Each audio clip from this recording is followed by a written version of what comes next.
So we're here with Localized Gardens, and we're in Hawaii. And this is Mike, and this is his aquaculture aquaponic setup. And he's got a nice raft system and a nice lava medium lettuce production. So we have aquaponics, and it started out with just aquaculture, and they had hydroponics, and now they've kind of combined the two for making the fish cycle through their life cycle of eating and pooping, and you get to cycle it through all your vegetable production. Right. And so, how many fish do you have in here? I've got about 600 to 800 fish in this tank, and we're holding probably about 1,500 gallons of water right now, and 600 to 800 fish. Lava rock here, the as opposed to cinder. It works really well for this, very porous, and boy, sometimes you'll see a little crystal in there. I don't know if you can see that or not.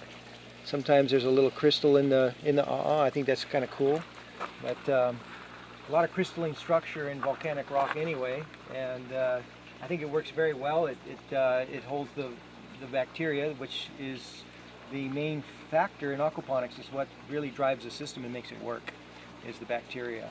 So the media bed is #1 component for housing the bacteria, which will break down the ammonia and turn it into a nitrate that the fish, that the plants can take up and thrive on. So that's cool. And he's got a bunch of different lettuce varieties here, and then explain, we have some taro, but then we have some other plants too. We have a little water hyacinth. We grew some water hyacinth here for a while. This is an ongchoy, called ongchoy. It's a Chinese Thai, kind of a watercress type plant, a water plant. And the hyacinth, of course, being water plant. And over there, I don't know if you can see it from this angle, but we've got duckweed in there, floating in there. And I use that as an alternate food for the fish. They love the duckweed. I also have a zola going in another spot, but zola and duckweed are both alternate foods for the fish. Tilapia are herbivores, and they love water plants and plants in general. And algae, they're algae eaters. They actually imported tilapia into Hawaii. I'm not sure if it was the 50s or earlier, but the Alawai Canal in Honolulu was, they had a big algae bloom and an algae problem, and so they brought in the tilapia to help with that, and been here ever since. Cool. And not only you eat this food, but you also kind of sell some of it to the local market also. That's true, yeah. So we're selling some lettuce here locally and producing it for our own consumption.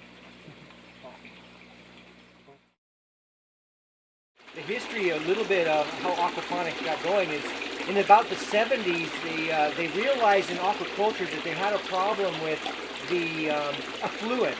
So they didn't know how to deal with it, because they were just like letting it go into the river or the lake or whatever and into the sewer system, and they knew they were going to have a problem with the EPA eventually on that. So they started working with certain grasses and water plants and they were experimenting with it to see if they could do something with this effluent. And really, and that was in the 70s, and as I understand it, and what happened is aquaponics kind of came out of that, because aquaculture guys had a problem. There was too much fish poop and they didn't know what to do with it. Mm-hmm. So in the process of working with all these plants and stuff, it sort of just merged together and became aquaponics. Well, you think of hydroponics because this is actually the hydroponic component, where you have the raft and the, let's take a look over here. You've got the raft and the, take a look under here. So there's the hydroponic. We got the roots going in the water there. This is the hydroponic aspect of this. And so what happened is they found that the plants that they were growing did actually mitigate the problem they were having with the effluent. So it was working, and it took a while to catch on. It took a long time. And as a matter of fact, I think different counties across the United States had also been working with, in their water treatment plants, for the sewer treatment. They were also working with plants. So this also came out of that as I understand it, came out of that technology.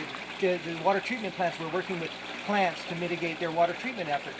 Right, so between aquaculture and the water treatment plants, both of them were working on the same problem. You know, what to do with the shit. And so what happens in aquaponics is we have a bacteria that gets established in the bed, in the rocks, in the media bed, that actually breaks down the effluent, breaks down the ammonia from the fish, and turns it into a nitrate that the plants can then take up to service the plant.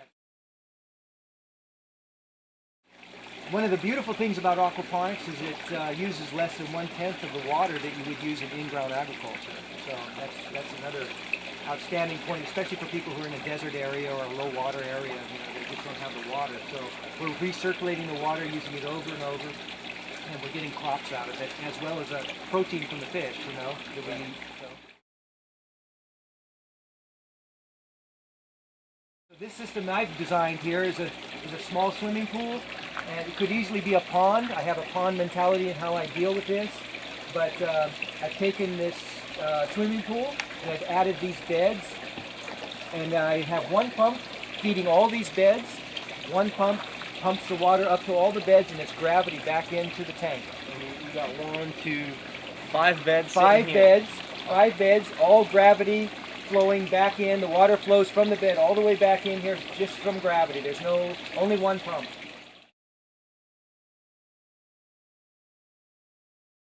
Just one pump right here. That's the pump, and it seems to work fine. It's a low energy pump for this purpose, just for aquaculture.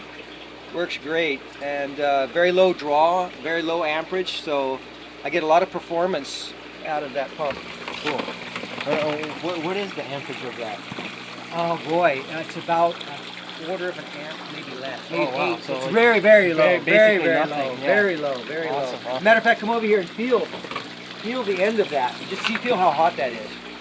Is it hot, It's Ray? not at all, right? No, And that's running all the time, and it's not very hot at all. Good. So it's just designed for aquacultural use.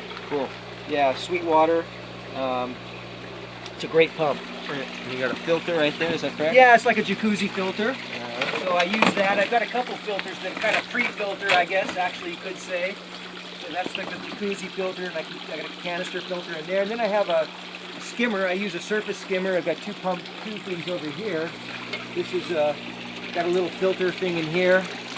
It's we call it a surface skimmer, and I would have this in here. So it kind of helps what they call break surface tension, the way I have it set up, so that it actually, I don't know if you ever noticed, but on the surface you get like a little film.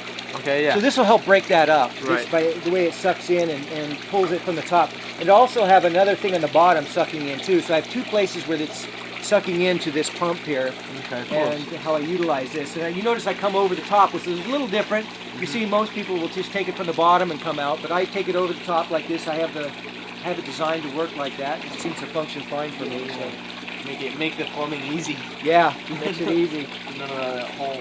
And so, now this water, there's still some solid waste left over, and that's the fish poop, correct? Right. Now the fish poop is in suspension. Oh, it's in all- suspension. Yeah, it's in Okay. suspension. It's in the water. The fish poop and pee is all in the water, and it's in suspension. So what happens is, as it comes through the beds, whether it's the media bed or the raft bed I have here, either way, it doesn't matter. As it's moving through, you see it dropping down to that end way over there. You see it's kind of pouring in that end over there.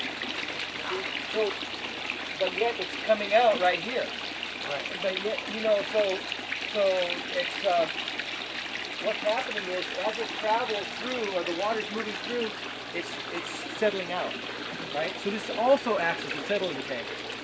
And so every once in a while I have to go in and clean the settling tank, and that's where I would get my solids that I would use for my other gardening, my in-ground gardening and whatnot. Yeah. Cool. So And this can also be applied not just because hydroponics, but it can also be applied to in-ground gardening, correct?